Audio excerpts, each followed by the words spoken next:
Well, to keep you in touch with some of the more significant calls, we've had some interesting information on the supermarket blackmail case in Dorset. 2 viewers have given the same name for the voice on the tape. From photocall, officers now want to hear of sightings of Glyn Carvel around the London area in particular. There's a very good lead on the murder of Michael Fry, possibly, and the man Thomas from Birmingham. Some interesting calls on him too. Don't forget the lines are open until midnight. Don't forget to join us for Crime Watch Update at 11:30, and don't forget the number 0500 600 600. If you've been wondering whether to call with information, please do. It's 0500 600 600. Crime Watch takes its summer break now. We'll be back here in September. Meantime, please bear in mind tonight that we've crammed together some of the country's worst crimes that took place over several months. Watching TV is the nearest most of us will come to anything approaching them, so please have a carefree summer. Don't have nightmares, do sleep well. Good night. Good night.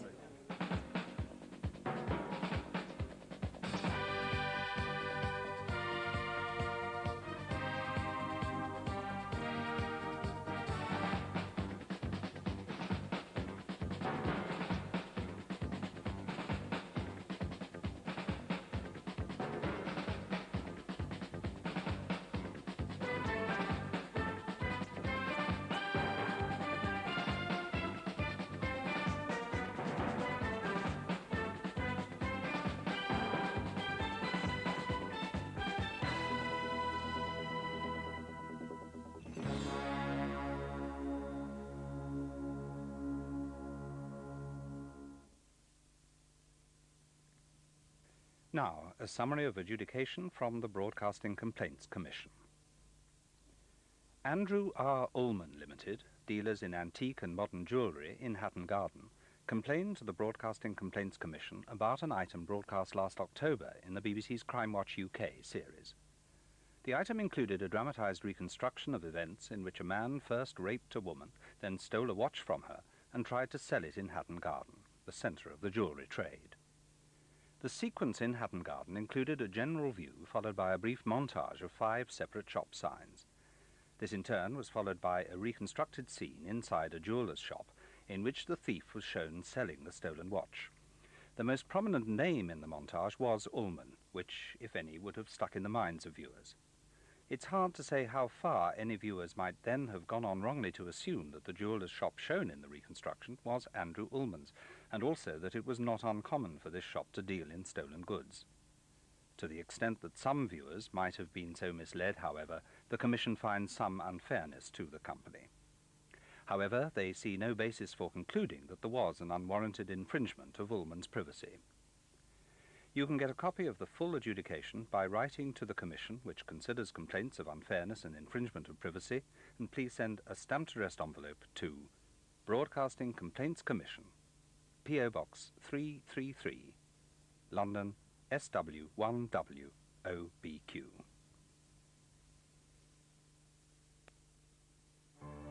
By 9 p.m. this Sunday, tens of millions of Europe's citizens will have decided who's going to represent them in the European Parliament.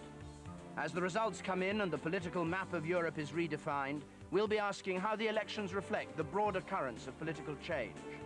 How will the national leaders have fared, and what will the implications be for Britain's Conservative government and its leader, John Major?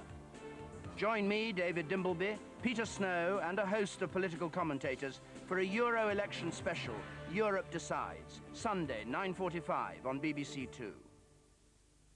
An election special reacting to polling in the European elections, as well as giving the results and analysing today's by-elections, begins at 11:40 tonight. And on BBC1 Now, David Dimbleby introduces tonight's panel for Question Time.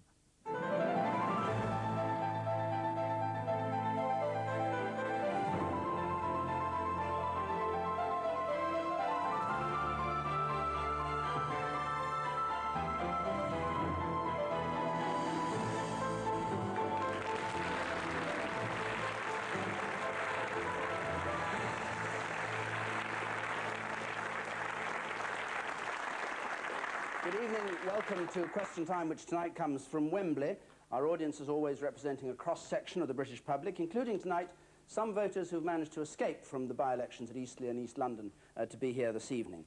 And they're here to question and to argue as ever with our panel.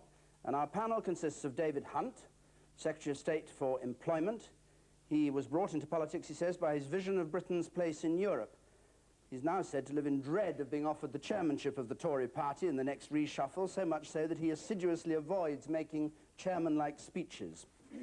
David Blunkett, Shadow Secretary of State for Health, and this year's chairman of the Labour Party, and as such responsible for seeing that the Labour Party conducts the leadership campaign we're about to see without too much public bloodletting if they can. It's by no means his first appearance on Question Time. It is, however, the debut for Lucy, his guide dog, who's taking the place of Offa, who has just retired. This is Lucy's first television appearance.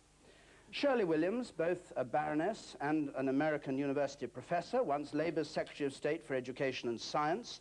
She broke with them in 1981 to help found the SDP.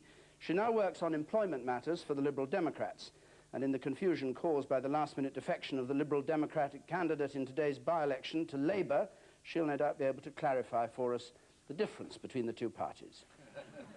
And Professor Colin Blakemore, a scientist whose work involves the functioning of the brain, the development of sight in children, a man who's outspoken in defense of the use of animals in scientific experiment. His reward as a Christmas present last year was a letter bomb from animal liberationists. He was at 32 the youngest ever Reith lecturer and continues to argue vociferously the cause of science to counter what he describes as the ignorance of its reporting in the media. Well, that's the panel. They don't know any of the questions that you're going to ask. Let's have the first one, which comes tonight from David Windsor, a recruitment consultant, and Labour's trade and industry spokesman Robin Cook. What will he be doing? Well, I hope you'll join us again. That's next Thursday, BBC1, 10:50. Until then, goodbye.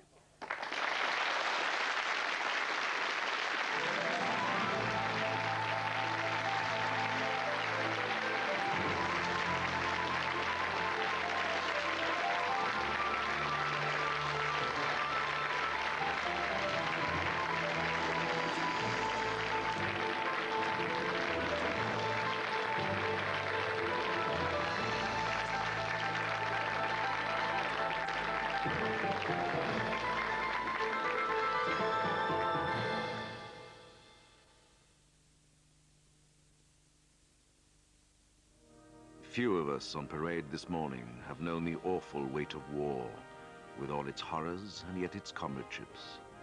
Humanity cries out for peace and the assurance of peace, and you will find in peace opportunities of duty and service as noble as any that bygone battlefields can show.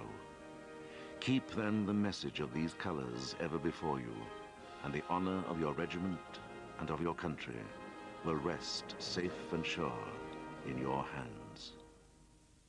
Now, Nick Ross and Sue Cook return to BBC One for the update on tonight's Crime Watch UK.